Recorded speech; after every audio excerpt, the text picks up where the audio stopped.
Hi, it's Christina with the Sisyphean Journal, and today we're going to look at the career of the criminal abortionist whose background shocked me the most.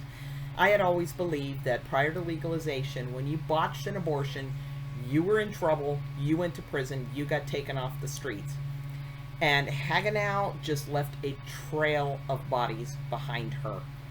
And we're going to look today at the fourth known stop on Hagenow's trail of death.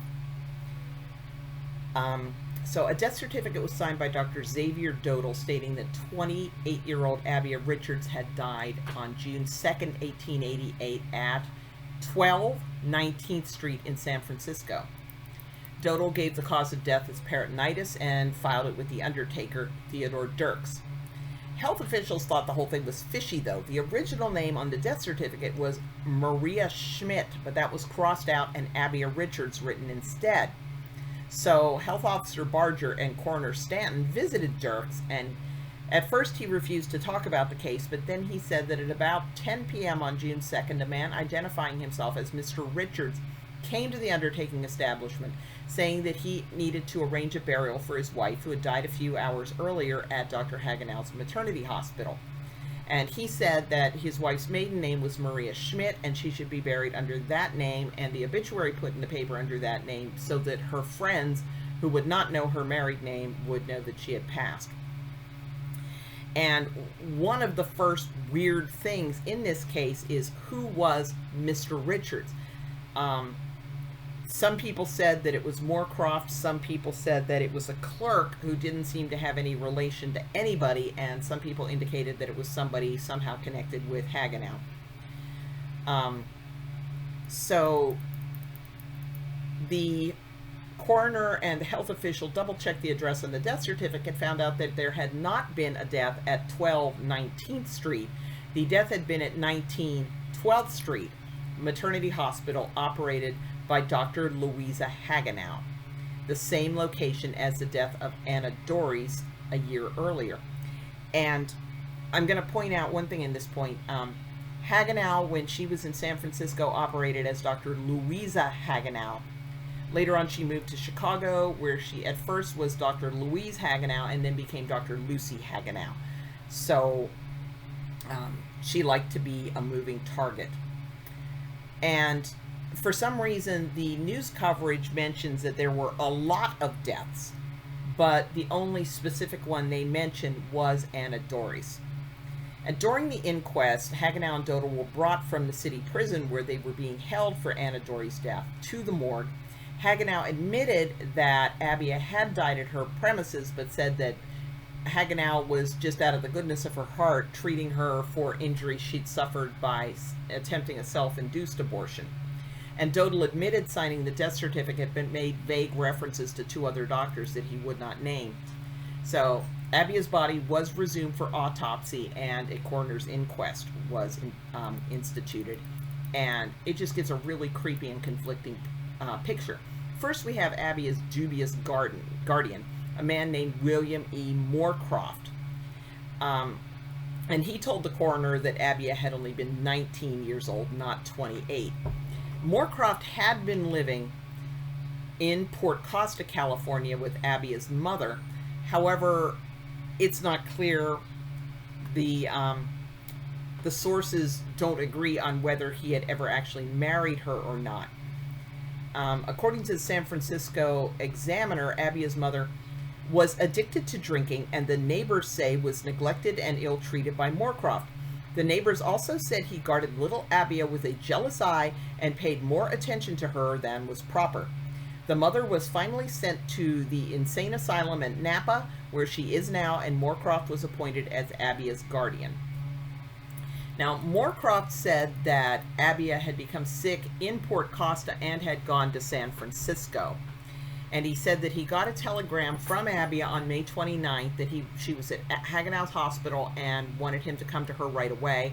He said he arrived, asked for Abbia Richard, and the French cook asked, "Are you Mr. Moorcroft?" When he said he was invited in.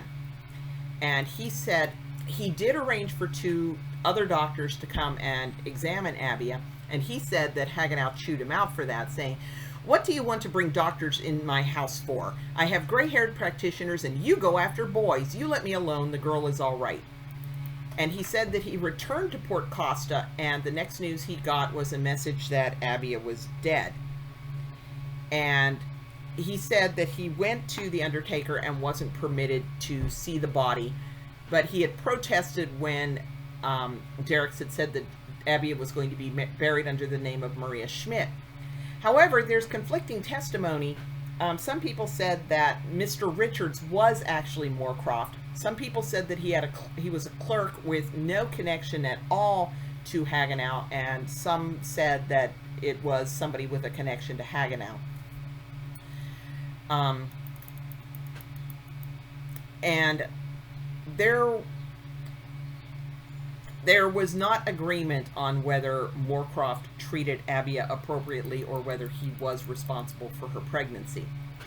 Tilly Boyd had known Abbia since childhood, and she said that Abbia came for a visit to her home in San Francisco beginning on May 13th. Now, it's conflicting stories whether Abbia stayed from the 13th until she left for Hagenow's on May 29th, or whether she went back to her guardian's home before she went to Hagenow's house. Abbia did go with Tilly to a Dr. O'Donnell for rheumatism and headaches.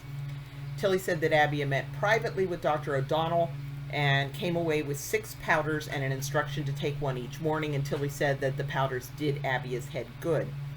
I've not found out what the powders might have been, and they might really have been for headaches. So Tilly said that on June 2nd, Moorcroft came to her at her home and said that Abbia was very ill and asked her to go to Hagenow's hospital with him. And Tilly said that she didn't go because she wasn't familiar with Hagenow's practice. And that seems like an odd reason not to go to a hospital with your friend's guardian when she was sick. But Tilly testified, the next thing I heard, she was dead. Tilly said that to her knowledge, Moorcroft always treated Abbia well.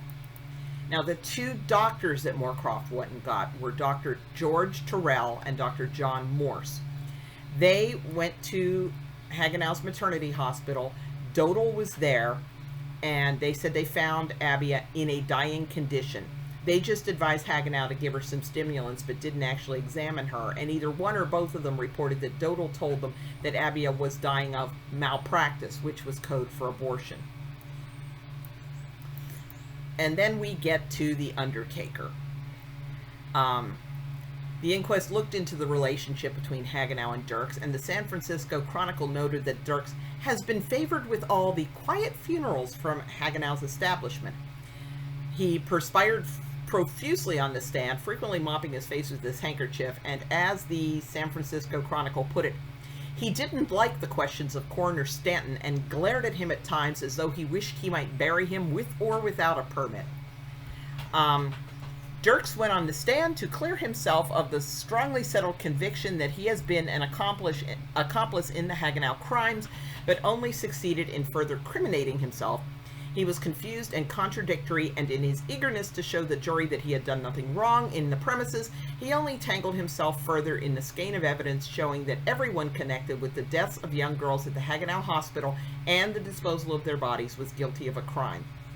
And undertakers were mandated reporters for any kind of crime, which would include an abortion death, because a woman dying from a botched abortion, that was homicide. That was a murder case. That wasn't, well, you know, all surgery has risks. So,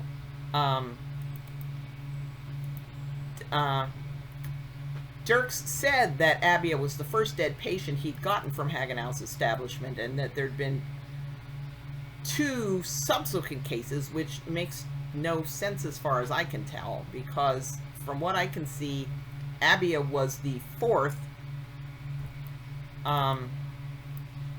And then we have the confusing reports of what was found at autopsy.